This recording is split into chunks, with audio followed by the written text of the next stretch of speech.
This podcast is sponsored by nobody. Hey dudes, welcome to Splat from the Past, the only 80s themed horror sci-fi show where things can get totally radical. Now today I am so excited because I'm going to be talking to a pioneering legend in the world of casting directing, and I am talking about Fern Champion. I mean, God, she has casted some of the great cult movies of the 80s that we all grew up on. You know, the Police Academy movies, Friday the 13th sequels, Fade to Black, the Funhouse classic Toby Hooper slasher movie, Meatballs Part 2, the Breakin movies, April Fool's Day, Ski Patrol, The Mask. Those are more 90s, but nevertheless, she has casted some of the great cult movies of all time, and it's going to be great to have her on today. I've been looking forward to this, and she used to hang out at the Comedy Store, and she casted a lot of comedians um, in a lot of her movies. You know, everyone from Paul Rubens to Michael Winslow, Vic Dunlop. You know, he was in Meatballs Part Two. Tim Thomerson was in Fade to Black. You know, it's going to be a great conversation, and I can't tell you how much I've been looking forward to this. Also, rest in peace, Sid Croft, one of the TV legend greats. You know, go listen to our interview, number 1745 from 2023. I spent like 12 hours editing that episode. We had a shitload of technical difficulties. It was a rare snow day in California, and it was a great talk. He admitted to me that he lied about his origin stories. I did not expect that from him. When he told me that, I was like, wow.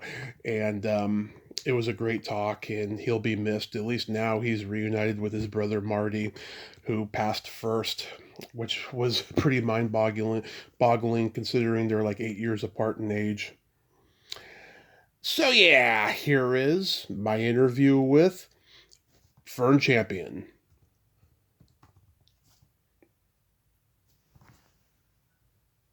So, going back in time, I know that your dad was a nightclub owner, your mom was in fashion, which you also did in the early years. So, did you grow up like around celebrities and famous people around New York? Well, yeah.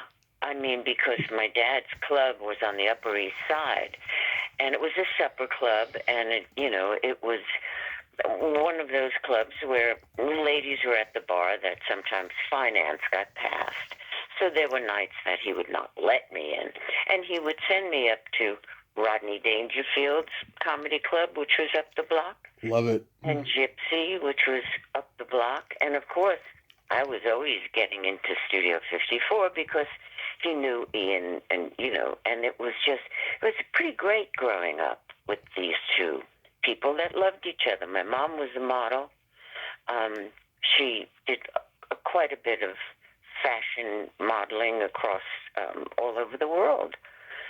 And I grew up with great parents. My brother was a big news commentator, won Emmys in New York, and then there's Fern.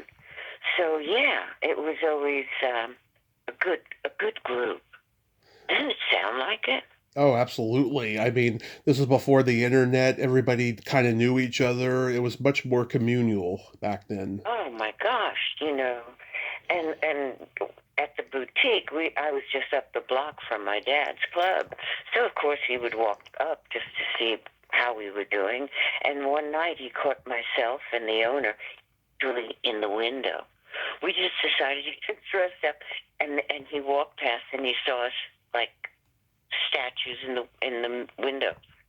And he gave me a look, and I looked at Carol. I said, I have to get out of the window. My father's here. So it was stuff. I had a great growing up. And I met Gil Champion Mm-hmm. because he was a bartender at Fridays. Uh-huh. And then he went into producing and casting. And I went, oh, my gosh, this is great. It's like fashion. You're getting together an ensemble. Mm-hmm. You know what I mean? Oh, absolutely. Doesn't it make sense? So, this looks right, this doesn't look right. And Gil would let me come in, and I really did fall in love with it. And New York actors, at that point, even if you were not extras, they were actors. It was under one union. So the New York actors that would do small parts were Brian Dennehy, was Danny Aiello, and people like that, Tony LoBianco. So you got to know. And it was really sensational. And he was doing all the President's Men. He sent me to Washington to handle the actors down there. Do you want to discuss being with Dustin Hoffman and Robert Redford? Oh, I'm like 20 years old. Come on. I mean, really? Yeah. So I was never bored, and I'm still not.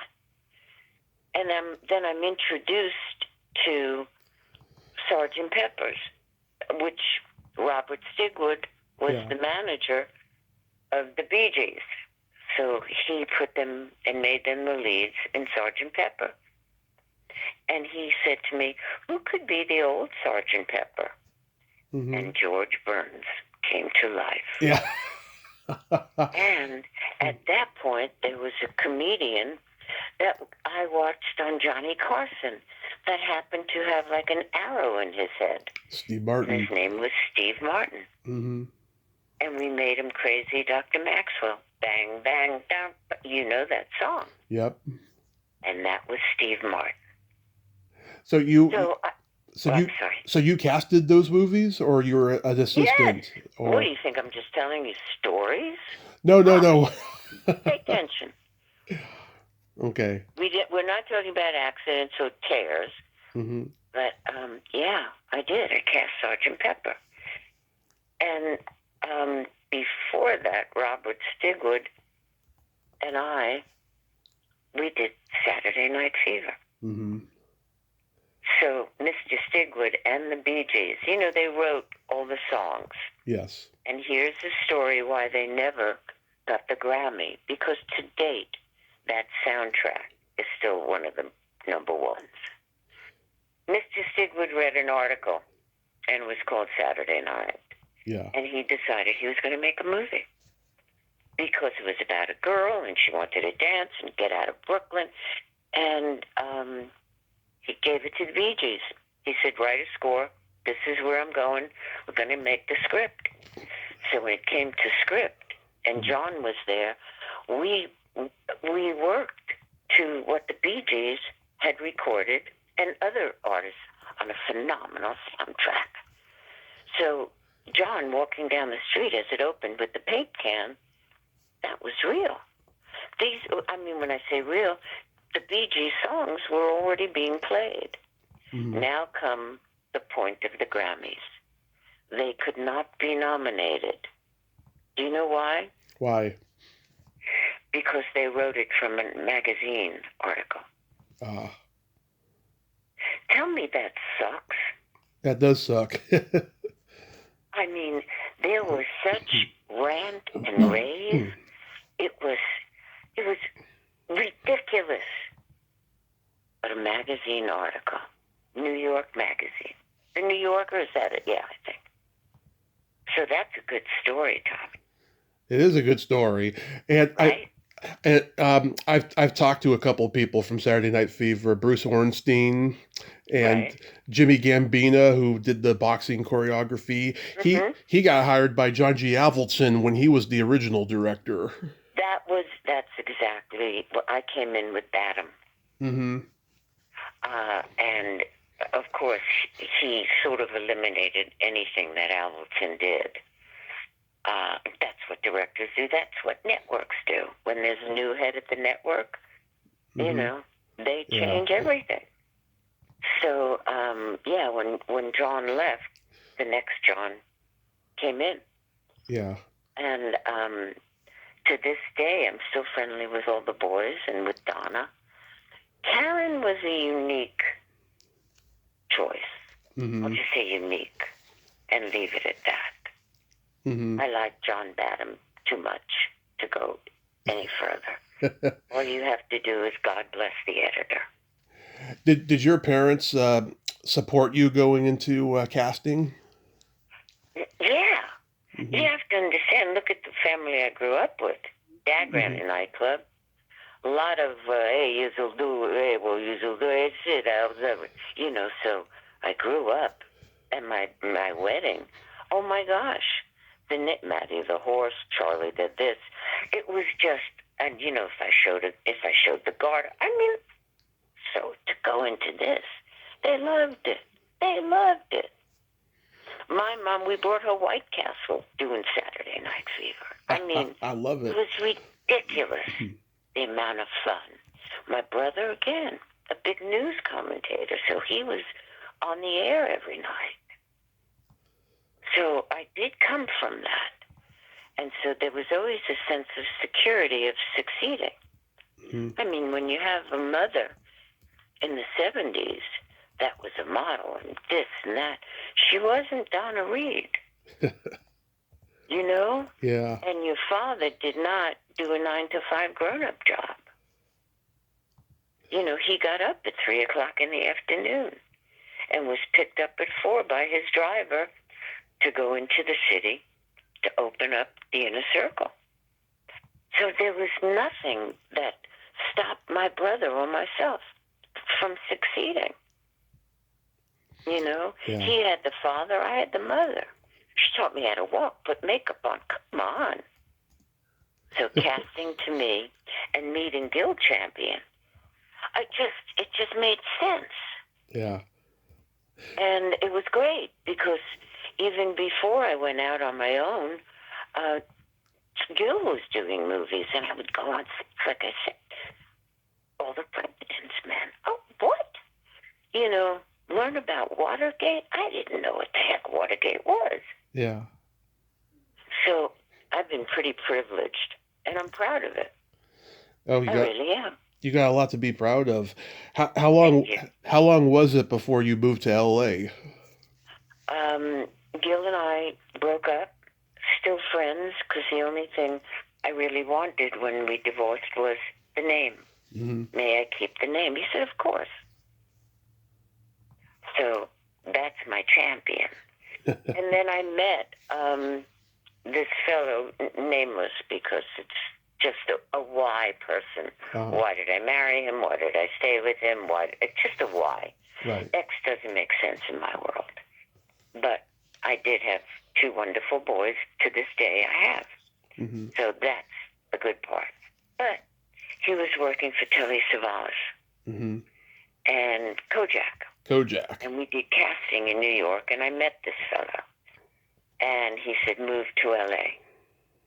I went, sounds great. And Stigwood, again, said, come to L.A., you'll do Sgt. Pepper. Mm-hmm. So I walked into this town with jobs. You know, with Sgt. Pepper, Robert Stigwood. And I really never stopped. It's a small business here, you know? Mm-hmm. It's a small town that's called, you know, the business is show. Unfortunately, at this date, we're not really representing ourselves very well in Hollywood. No. And unfortunately, but fortunately, my casting has taken me to the UK. Mm-hmm. And I have found a tremendous group of actors across the pond. And Stephen Paul does these movies for Paramount Plus. And I cast them. And I am up at 4 and 5 in the morning so that I don't miss out on the UK day. You know? And Leslie Greif. He gave me Hatfields and McCoys. We brought Kevin to television. So I'm doing these tidbits. I'm not even letting you talk. Why don't you talk, Tommy? It's perfectly fine. I love hearing these. So you used to hang out at the Comedy Store, and you used to cast a lot of comedians. Like, what was it about? I mean, the Comedy Store was a place everyone started going to in the 70s, and it just became this wild, you know, mythic mecca of comedy and showbiz. Like do you have a lot of fond memories of going there? Well, not only that, you have to understand Mitzi, who I was very close with and even put Paulie in movies, but I was also very close with Bud and Alex Friedman, the Improv. Yeah. And as the story goes, if you worked at the store, you didn't work at the Improv. Yes. And it really, you want to talk about Hatfields and the McCoys? Are you kidding me? This was not a happy duo. So I think most of my time was spent at the store with Mitzi. You know, she would call me at all hours of the night. Fern, you got to see this guy. You got to see him. Okay, Mitzi. She said, I can't even tell you what he does. I said, what's his name? It's Goldthwait. He's a lunatic. Yeah. But that's a true story. Yeah. You know, and these were during the police academy days. Yeah. And Maslansky loved when we would find all these. You got to see this guy. He's got the longest tongue in the world. He's funny too. His name is Spade. David Spade, I think. Yeah. Come and see him. So she would call me, and I would sit in the back, and I would introduce them on the police academies, and they were phenomenal. And you put them up with, Bubba Smith, and you put them up with all the gals, and it was just phenomenal. Plus you put in real actors, the Kim Cattralls of the world, and you base them with these comedians. Right. And even the Rich Jennies of the world, who was ridiculous on The Mask, may he rest in peace, But it was just, God, comedians, I love them. Yeah. They are just an entire different breed of our town. Yeah. And many of them, and if you looked at Danny Aykroyd, whom I worked with, you put Danny in Driving Miss Daisy, or in, Sneakers, a tremendous dramatic actor. Yeah, people don't realize what a great... Jim, tremendous dramatic actor. Robin Williams, you challenge them. And that's what succeeds, because you know why? They have to listen to a dramatic director. Yes. They're not out of control. They listen. And they are just wonderful. Spade, So it was pretty wonderful. And I'm saying to this date, I'm challenged at all times with UK actors. Unfortunately, there's not a lot happening here. Yeah. I did one this past summer with John Voight, who I've done 8 films with. Mm-hmm. Did you want to discuss an icon? Really? One of the greats, yeah. Woof. And I did a film this past summer called The Last Firefighter that I had to cast John Voight as a young John Voight. And John decided to sit in my sessions to see who we were going to pick. And I would look at him, I said, do you understand this is the most difficult thing I've ever done? I'm sitting with an Academy Award. He said, would you stop, Fern? We've done so many movies together. I said, I know, but it doesn't matter. It's scary for me. And he said, it won't be scary. But the actors that walked in and saw John, I told them that he was going to be in the room. But they walked in and he was there. And they just went speechless. So that's the creativity and that's the fun. And that's why not having actors in a room, once again, that's fucked up and it sucks. Do you agree or disagree? I agree. Well, what do you think about these self-tapes? I think self-tapes are dumb, quite frankly. Why? Because there's nothing like being in the room with the people, shaking their hand, having a feel for their energy. Whereas when you're doing a self-tape or Zoom or something, it's just, there's a lot of delays. There's a lot of technical problems. There's just not feeling it is what they're doing. What you want to discuss if it's a chemistry read? Is it And the you're same watching thing? them on a Zoom. Yeah. How much colder could it get? I don't know. I mean, but unfortunately, there are many of my peers that really like it. Yeah. Because if they're a mom, they can be at home and they can do agents. It's easy to get their actors auditions. And there are times that the auditions, I see so many more. Mm-hmm. And that's like maybe good. I've discovered just recently people in Australia. I never would have had that without a self-tape. So am I torn? No. I miss them being in the room with me. There was a connect. Mm-hmm. And now with the self-tapes, I call the agent. I want he or she to do it over. And when the agent tells me, tell me what you want me to say to them, I go, no. I want to speak to them myself. I do. Yeah. And then I get on a Zoom with the actor. At least I feel a little bit better than the cold self-tape. Yeah. It's tough. And honestly, I'll quote a Cheech and Chong movie. Things are tough all over. Yeah, Which, by the way, I work with Tommy and Cheech for 3. Come on. I love those Cheech and Chong movies. I'm friends with Kim Hopkins. I love her. Mm-hmm. But we had the original group.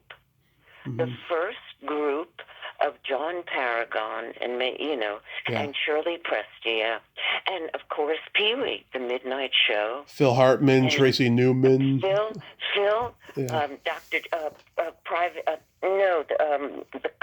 the Detective Dark. God may Chick Hazard. Chip Hazard. Chip Hazard. I'm sorry. Yeah. We had the original group. Tommy and Cheech would come with me, and we would watch them.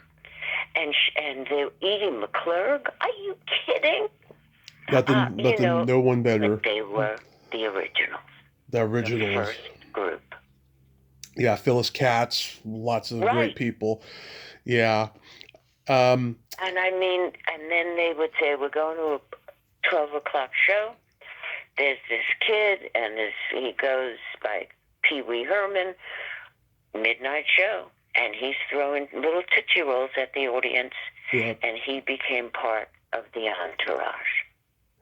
I met him at a horror convention in 2019. Sweetheart of a guy.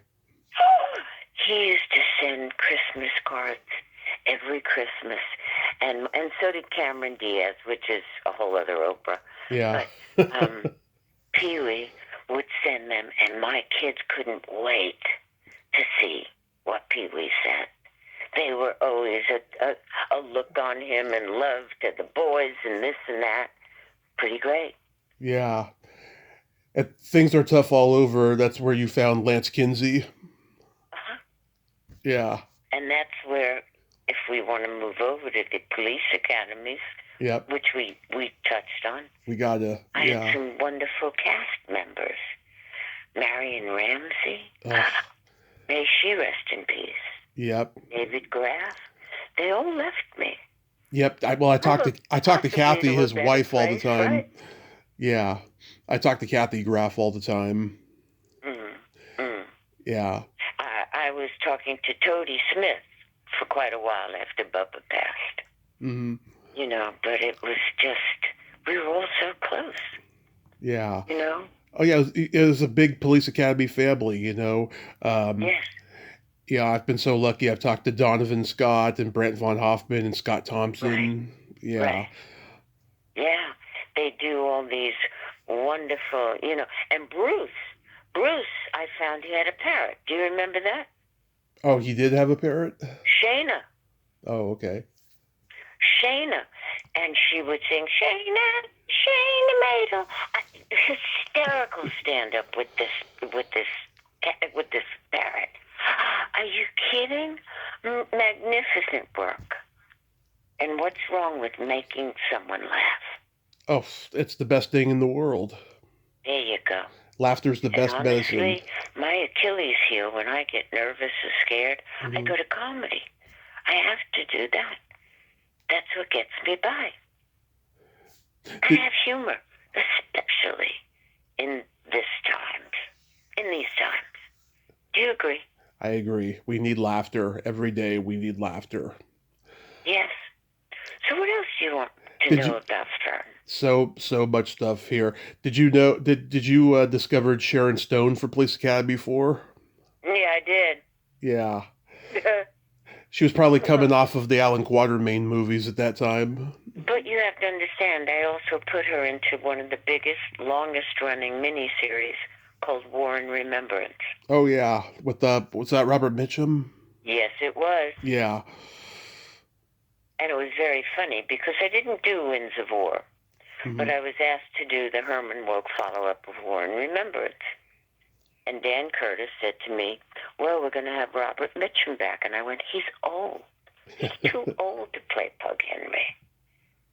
And he said, really? I said, George C. Scott. I want to go with George C. Scott. And I set up a luncheon. Now, Dan Curtis, if you knew anything about Dan, he was a tough one. He was tough. And he growled. He never talked. He growled. And to set him up with George C. Scott, I mean, I can't even imagine being at that lunch, which I said, no, I think just you two should be. Well, it didn't go well. Wow. They growled like two big Rottweilers. They did not like each other. Where George C. Scott said, I'll be damned if I work in a film with this man, and left the restaurant. So, all of a sudden, maybe a day or two, Dan didn't want to even discuss it.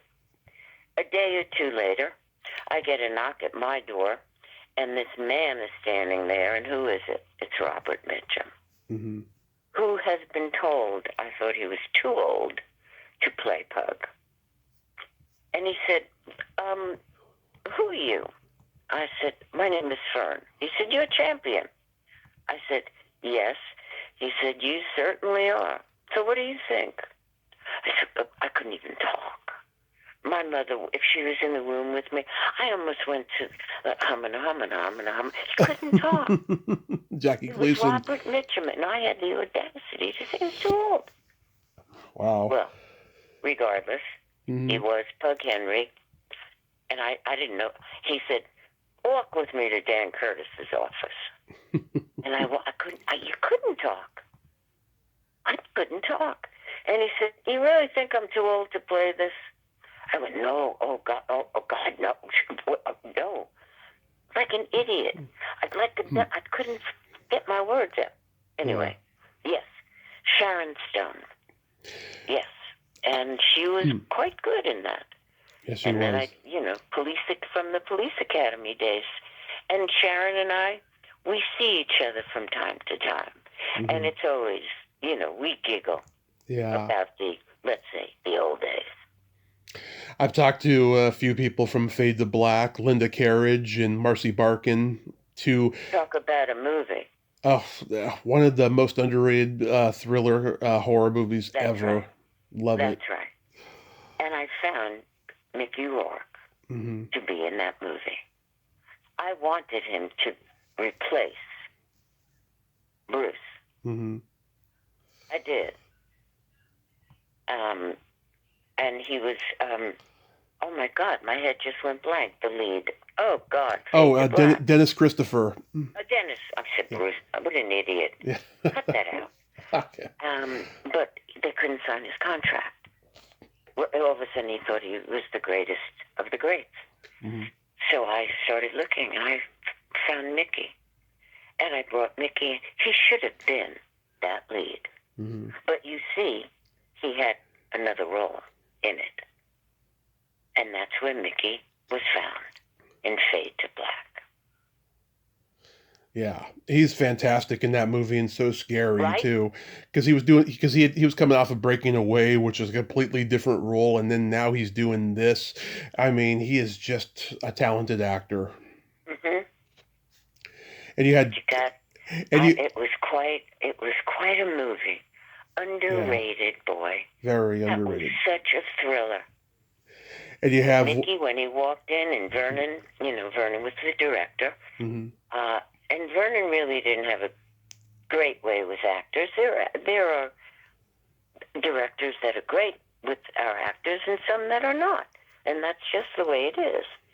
But when Mickey walked in, Vernon was eating a mhm, sandwich.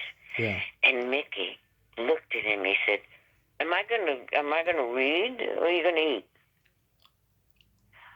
yeah, I smiled from ear to ear. God bless you. Put that goddamn sandwich down. Listen to my actor.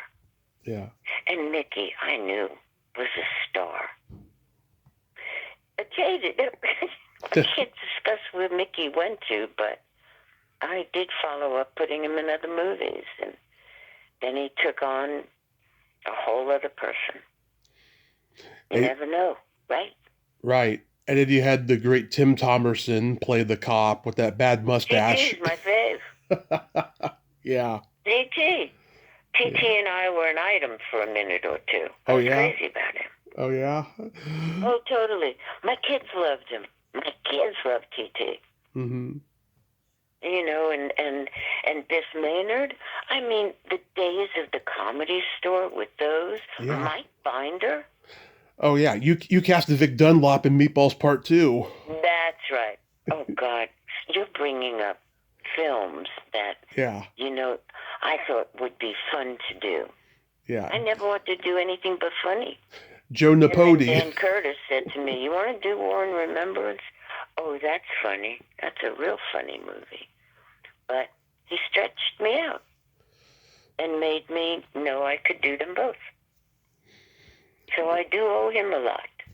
Yeah. You casted Miles Chapin in a couple movies. I've talked to him. The Funhouse, Buddy Buddy. There on Let me tell you IMDb. about Toby Hooper, Yeah, director. Toby The Hooper. best. The Yeah. wildest. Coming off of Texas Chainsaw. Funhouse, to work with him. Hmm. Yep.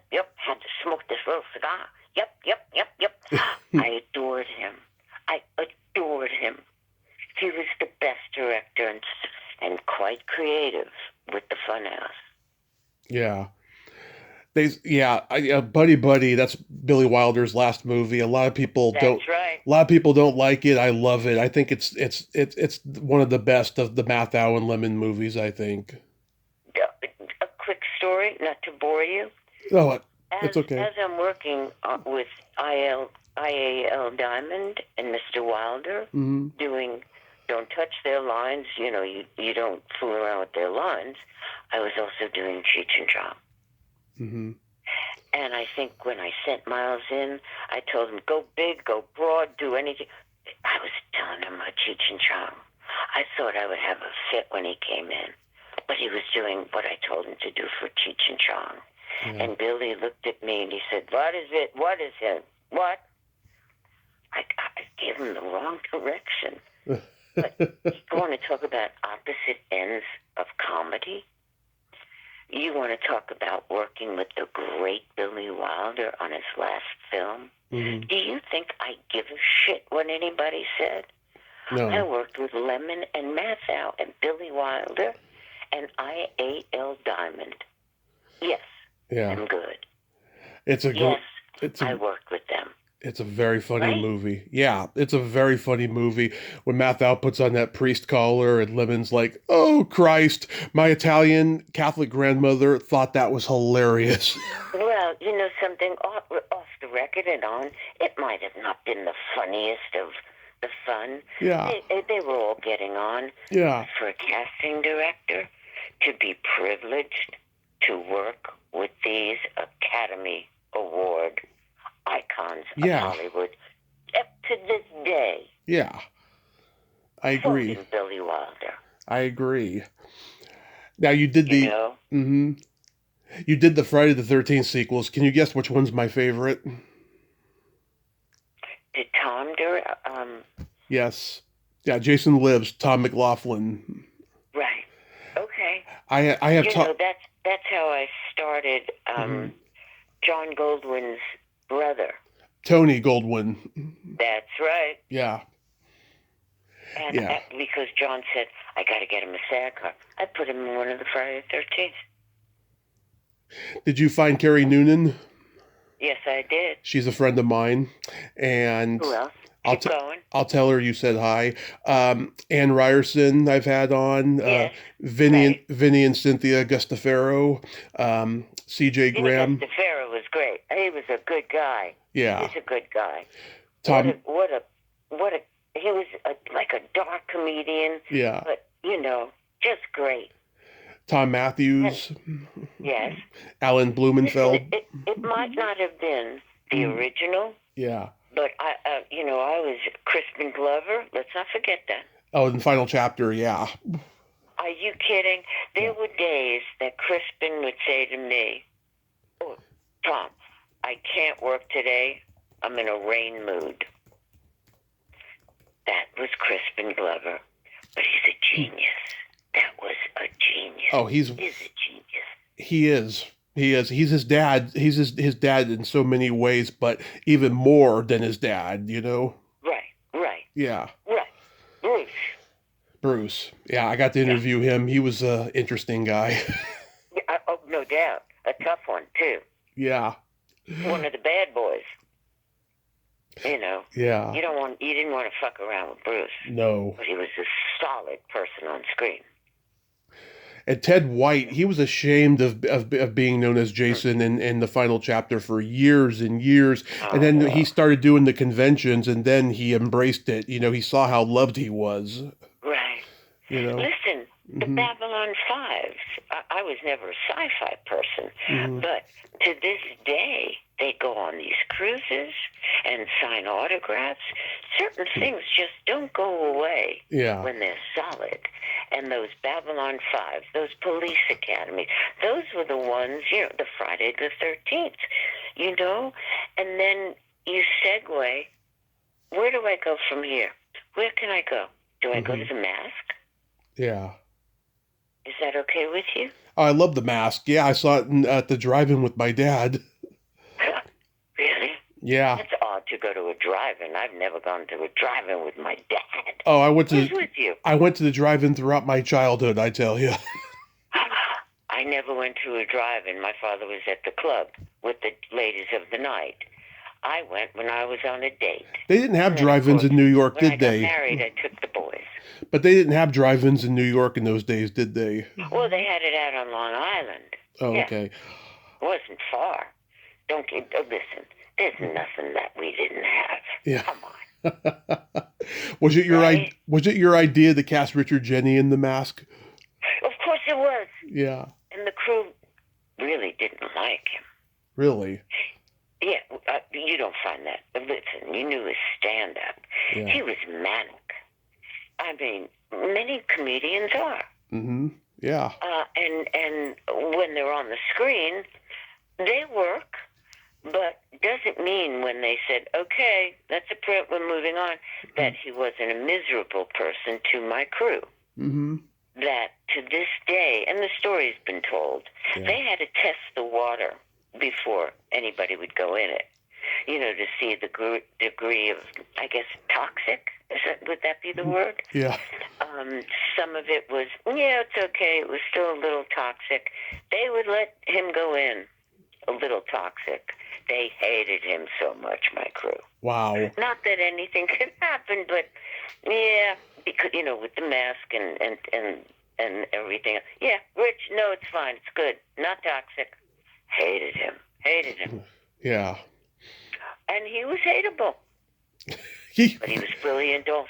That guy, he would do 4 comedy sets in one night, never the same joke, never the same premise. Mm-hmm. I mean, he was a reservoir of comedy, and I don't think anyone could ever do what he did, ever. That's right. Yeah. Pretty great. But hated himself. He never became as big as he thought he should be. Yeah. Listen, jumping back to Bobcat, Yeah. the original that Warner's wanted was Sam Kinison. Oh, yeah.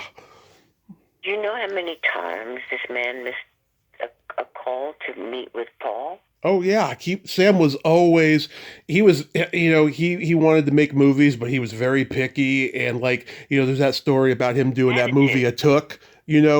He like fucked up that whole deal for himself. Hmm? Yeah, Oh, he fucked up many deals yeah, because of his pompous attitude. yeah, Great, I am greater than anybody. yeah. I'm also an alcoholic, and I do anything I want to do. Right. Janis Joplin had nothing over on me. Yeah. You know, he was something else. He was scary. Hmm. And I would see him at the club. Hey, hi, hey, Fern. Didn't like him. Yeah. So the night I found Bobcat with Mitzi's, I told Maslansky, you got to meet this guy. You got to meet him. He said, well, what does he do? I said, I can't even repeat it because he was so original. Yeah. And he opened up, I lost my wife. I mean, I know where she is, but, and every time I go home, there's some new guy doing it. Right. Yep. So that's great that you can, the skits that I'm saying, but that's how I met him. And Yeah. that voice. Yeah. Pretty great. And even when, listen, a very short-lived series called Full House that I did the pilot. Yeah. Yeah. Right? Yeah. And come on, Coulier, please, we're still very close. We're still. Stamos, too. That was a family. And when they say, did you find the twins? Yeah, I found a set of twins. Yeah, I knew they were going to grow up to be phenomenal. Yeah, right. So I can't take credit for that. Still babies. Another comedian who was in Police Academy too, Chris Jackson, who's no longer with us. Yeah, I did. It's odd to lose Paul Maslansky. Yeah. That hurt. Yeah. That was, Paul and I were really close. Oh yeah, I mean not just the Police Academy movies, but also Ski Patrol. I fucking love that movie too. You're a lunatic. Yeah. You got to increase your taste just a little bit. Oh, I mean, there were still some fun people. Oh, but still were, and they all had a good time there. Oh, don't get me wrong. I love Citizen Kane and 12 Angry Men, but I also love bad movies as well. You are a fanatic. That's phenomenal, and kudos to you. No, really. Yeah. I mean, I've talked to people, but not as bright in the film industry and in works that I took. Listen, I have a huge resume of good, bad, and the ugly. But I don't resent anything that I've done. Yeah. I embrace it, and it's kept me in this game. Yeah. Cameron Diaz, at this point, she was my son's bar mitzvah date. And they all thought she was a lookalike. Yeah. And she stayed, and listen, to be honest, you know that Chuck wanted Anna Nicole Smith. Mm-hmm. You know that. Yeah. That's a story that I'm not, telling out of school. Yeah. And I was called, because I did Naked Gun, which is a whole other Oprah, right? Winnie Freeman, she's a friend of mine. Career, if I'm going back and forth with it. Yeah. But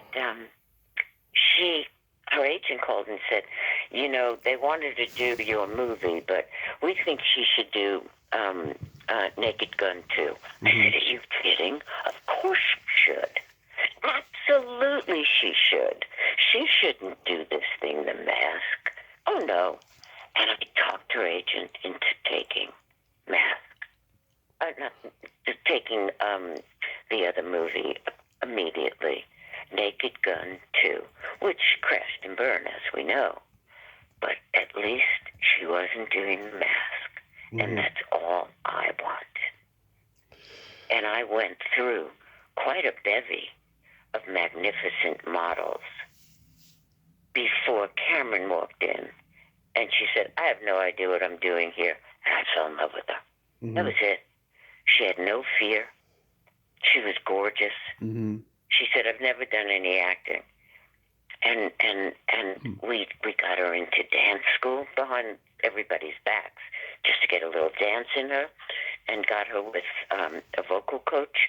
Not one that she was going to imitate, because Cameron came with her own package. Right. And when she met Bob Shea, I mean, first of all, Chuck was just angry that he didn't have Anna Nicole. And Mike, who was the executive at New Line, he was on my side. Oh, my God, brain dead. Mike, who is one of the biggest producers now. Yeah. Oh, you should know it. If I forget something, you always fill it in for me. Mike, Michael of New Line. I'm blanking on that. But he's past anyway. He's a huge producer today. But Mike said, just if there's any hassles, you tell me. He was my buddy, you know. And even Jim Carrey, you know, he worked, but nobody really knew him. He was the white guy in Living Color. So when we did a chemistry read, Bob Shea said, well, we're going to have to enlarge her breasts. Oh, and Cameron just walked away. She said, I ain't doing shit. They want to give me a push-up bra? Fine. And I called Mike. I said, she's not going to do it, Mike. And Mike got to, terrible that Fern doesn't know this enormous producer's last name. Shame on me. Wow. It happens sometimes. It's okay. It doesn't matter. He was too good to me for me to forget a man that's huge in this industry. Just bad. Try not to repeat any of this, if you can. just so I'm blatantly honest. I wanted to bring up the Breakin movies, because I've talked to Shrimp and I've talked to Lucinda, and they are Shrimp and Shabadoo. God bless me. Yeah, I never got to talk to Shabadoo, but I've talked to those two. They're wonderful people, and unbelievable. They're just, and the white kid from Brooklyn, New York, is hanging with Shrimp and Shabadoo. Come on. Yeah. My kids thought I was a goddess. And then you want to walk into Mortal Kombat? Yeah. Before I had that interview, my sons told me who everybody was. And I walked in, I said, you cannot fuck with these kids. They know them. They know Sonya Blade. They know these people. Do not alter any of them. Right? Yeah. And so Mortal Kombat, they all came to my kids' parties. I had them all. God may rest in peace, Carrie Tagawa. It was amazing. You know? Yeah. So there were movies that I did that my sons loved as well. So your kids loved Breakin. Oh, well, yeah. But they were still a little young. But Mortal Kombat, 7 and 8 years old, to go to the premiere, they were kings of Hollywood. You know, to go to the premiere of The Mask, come on. Did they like? I'm sorry. Did they like Troop Beverly Hills? Which she is now remaking. You know that. I heard, but I'm trying to get in touch with her because I did Troop and I found her. I'm skeptical that it's going to be good. Because most remakes It's not going to be a sequel. It's going to be a different take on it. You can't say. Let's not put it out there yet. Yeah, I'm just saying in general, when I see remakes, I'm not impressed with them. Yeah, but Clea Duvall is pretty special. Yes, I agree. Yeah, so we got to keep that at bay. And I did write in Deadline, I was a day too late, saying, okay, so I did Troop Beverly Hills with Ava, and I did discover Cameron. By the way, Cameron was supposed to be Sonya Blade in Mortal Kombat. Yeah. And she came in for the audition. She fell and broke her arm.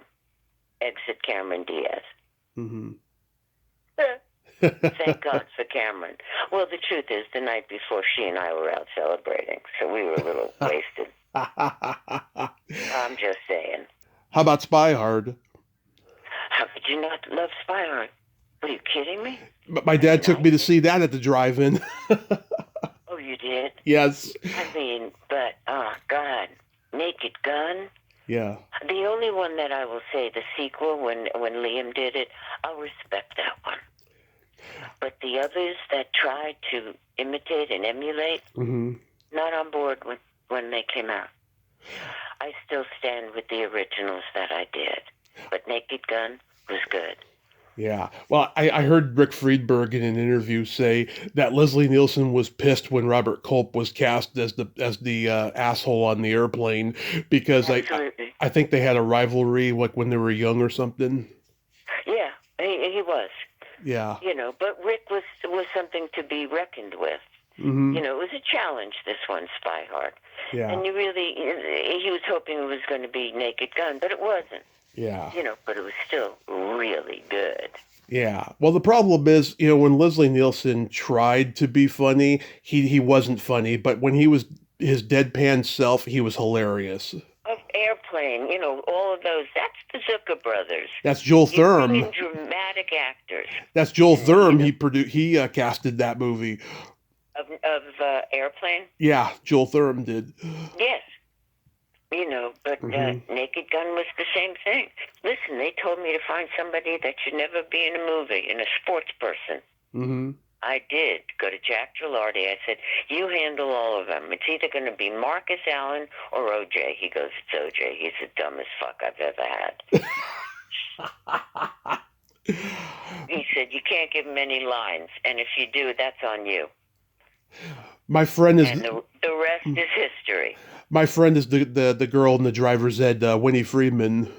Oh, wow. Yeah, she's funny. She's yes, great. She is. But Naked Gun, I was proud of those casting. Priscilla, come on. Yeah. Bob Goulet in the sequel. Yeah. I mean, but I had a good time with those people. They're brilliant. Jim Abrams, come on. Yeah. These are comic geniuses. Big time. And I'm very proud to have worked with dramatic geniuses. Mm-hmm. I mean, just doing Hatfields and McCoys.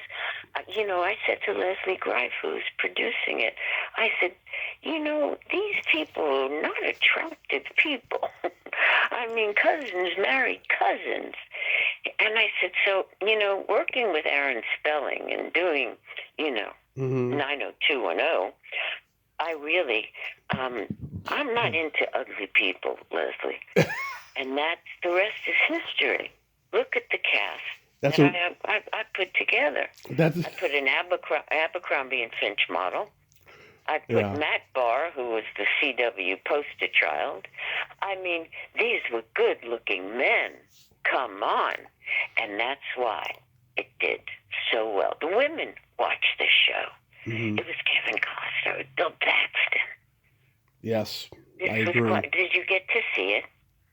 Which one? Hatfields and McCoys. Oh, no, I haven't seen that one yet. You got to put that in your repertoire. You really should. Okay, I'll check it out. I saw and then you'll call me. But tell me what else you've seen so I can help you out here. What else I've seen? Oh, my God. I mean, Date with an Angel. I love that movie. Right? Yeah. You know who the original choice was? For the Angel? No, for the guy. No, who? David Duchovny. Oh, my God, really? I swear on my life. Wow. And I couldn't sell him hard enough. Wow. And when they went with the other, who's good? It was the daytime serial kind of, Duchovny. Wow. Are you kidding me? Mm-hmm. That was a disappointment of a cast choice. Did Jim Carrey read for it too? Did Jim read for it? Yeah. Let me go back. We didn't really have to because he was coming up with his own. Listen, you didn't write for Robin Williams either. Mm-hmm. You let him just go, Yeah. And with Jim, it was the same. First of all, Robin Williams was the first choice. So Yeah. But Robin had a conflict, and it was this little movie called Dead Poets Society. Yeah. We acknowledge, but now we had to go and find the replacement. How do you find a replacement for Robin Williams? There's only one other person in the world. It's the white guy. Yeah. In living color. Mm-hmm. Right? Yeah. That's the only, to this day. Can you come up with anyone else? No. Right? No. Isn't that amazing? Yeah. So Jim, he came in, he met. absolutely. Yeah. You know, and you have to accept him, because who else was going to do what Robin Williams and, yes, Jim Carrey could do? Mm-hmm. Phenomenal. One more movie I wanted to bring up, Meet Wally Sparks. I did a lot of his movies, when I say a lot. Rodney? Did I did 2? Did I did 3?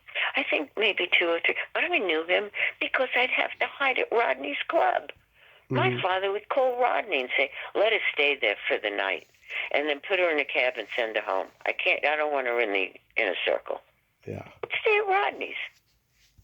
Yeah. So I knew him, growing up. And here I was, Harry Basil, Yep. Harry Basil was phenomenal, because Harry used to open for him. Oh, yeah. And he could do Rodney better than anybody. Yeah. But casting with this man, tears would fall down your face. Remember Danny Stone?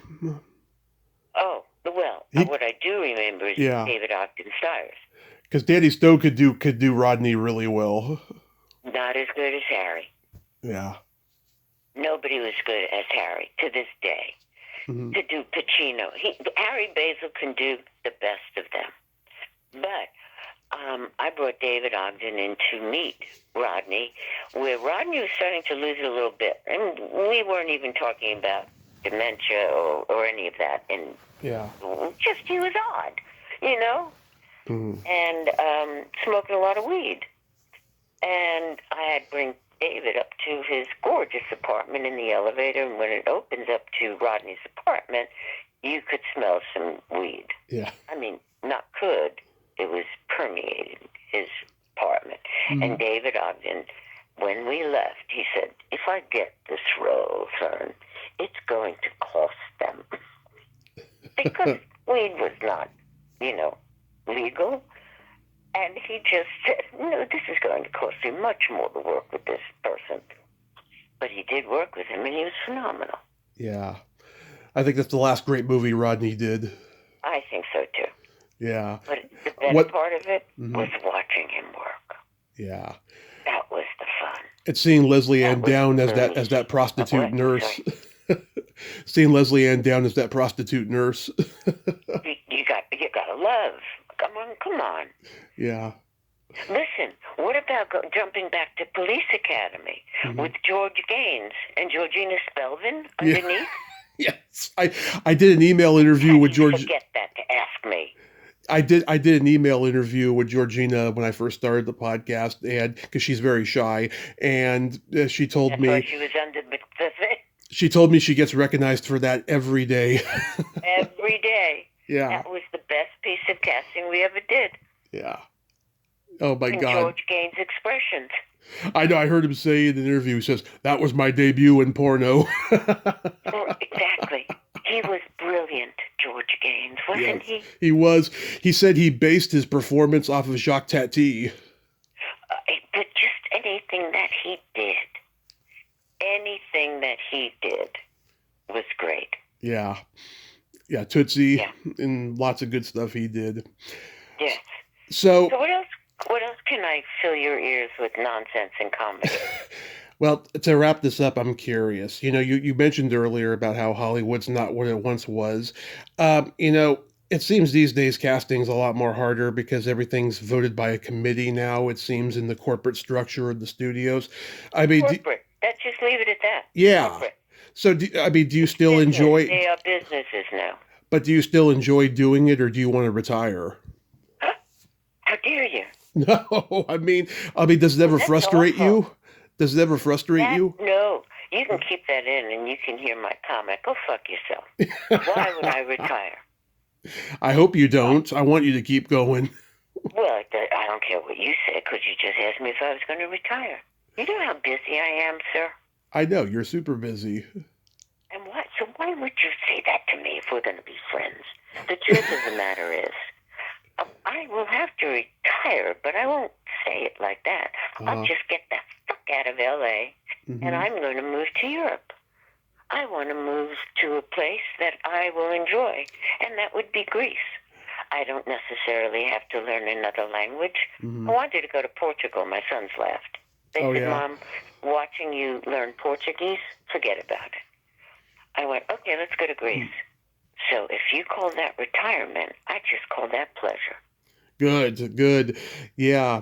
So And you, I'm busy now. I've got something airing that's a 2-night event with Joel Kinnaman that Mhm. Leslie Greif directed. It's the finding of Saddam Hussein. Nice. If you looked at my credits, I had to find Saddam. Oh, yeah. And while I was finding Saddam Hussein, I was doing the Last Supper. Hmm. I had to find Jesus.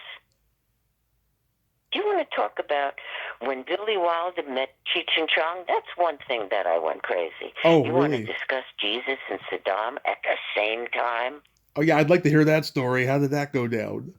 Well, when I called my family and I told them that I found Jesus, Mhm. my aunt said, "How dare you say that? We're Jewish. Why would you say something like that?" I said, "Aunt, I found Jesus." She said, "Don't ever say that again. May your mother rest in peace." She didn't, right? That's a funny story. Yeah. But as a Jewish kid being Zoomed by the producers, I really didn't know how many sat at that table. Didn't have a clue. So I asked them. I said, "So how many are at this table?" Well, they thought that I was being funny. And they all got hysterical. They said, "We want you because this is going to be wonderful." And this is... So I hired a young gal Mhm. that was brought up in Catholic schools, in the choir, church on Sunday, and she was a casting associate. Yeah. She knew the Last Supper backwards and forwards. I said, "You are with me." And she would help me learn, which I loved learning, about the Last Supper. What happened to Peter? What happened to... I had a learning Mhm. that Caitlin Jones, who's still my associate, Yeah. taught me on the Last Supper. So I can only give kudos to her. She called them out. She said that wasn't the way it was. And she would say, in the Bible, do not stray from what was in the Bible. So that was an educational film for me. I got to tell you. That's good advice. Simultaneously finding this lunatic called Saddam Hussein. Wow. That was scary because I released it in countries that they edited the script. And when someone would audition, many lines were crossed out. Wow. That was scary. That sounds I was scary. not allowed to send a Jewish person into Cairo. They will let them in. I'm talking about now, Mhm. but they won't let them out. No Jewish person that had an Israeli passport. Nope. Wow. That was scary to me. A mutual friend of ours says hi, Peter Isaacson. Oh, wow. Of course, I had a good time with Peter. Anytime he needed his insurance, Leslie Greif put him in. You know, we did the birth of rock and roll, and we made him a priest. We made him a priest in Grey House. Did we make him a priest in Grey? No, not in Grey House. We made him a priest wherever we could so he could pay his SAG and still be a SAG member. Loved Peter, and then he hired me. He's a sweet guy. Very sweet guy. The best. He and his wife, I cannot believe the life they're having. Tremendous. Yeah. Yeah, that guy travels. Yes, he does. God bless. But as far as the industry, nothing's going to scare me away from it because right now in my career, Leslie Greif has phenomenal work. We just did a cowgirl movie. Nice. And if you look at my resume, you'll see 2020 in free and, you know, whatever. So it's not as if I've slowed down.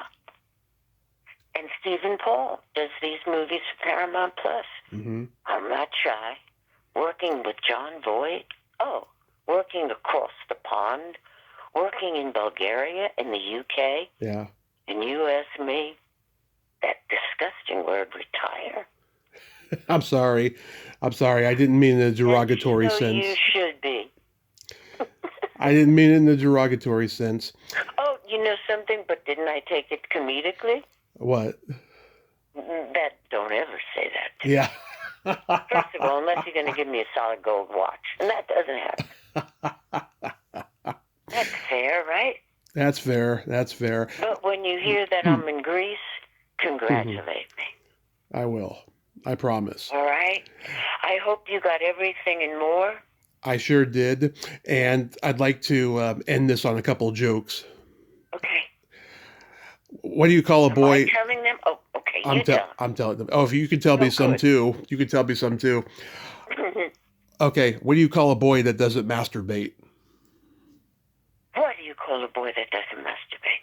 A liar. Moving on. The only reason I'm laughing is because I have two sons. Yeah. I know. I told that joke to Cindy Gustafaro, and she said the same thing. She's like, I have two sons and two brothers. Right. Exactly. You know the difference between a golf ball and a G-spot? No. A man rather spend 20 minutes looking for a golf ball. That's a man's joke. Right. Yes, it exactly. is. It's a good joke. Thank you. Absolutely. Thank you, Fern. And I thank you so much for coming on today. You're a trailblazer and a queen, and I appreciate you so much. I'm a diva and a maverick, too. Okay, I'll put diva in there as well. Yeah, it's on my Instagram. That's what they call me anyway. Love it. Thank you so much for having fun with me. Absolutely. You have a great rest of your day. Be safe and see you on Facebook. Okay. Don't play safe. Just don't be sorry. Okay. Okay. That's my joke. Okay. Bye. Bye-bye. Well, there you have it. Fern Champion. Oh my God, what a lovely force of nature. I loved every moment of that conversation. She is hilarious. And oh God, great stories. And I'm glad that, she remembers everybody that she casted and she still has relationships with them to this day, and that she's not going to retire. Instead, she will live in a land of luxury in Europe someday. And I really appreciate her. She's awesome. Well, until next time, this is Tommy Throwback Kovac saying there's no shame in living in the past because the present sucks. Later, dudes.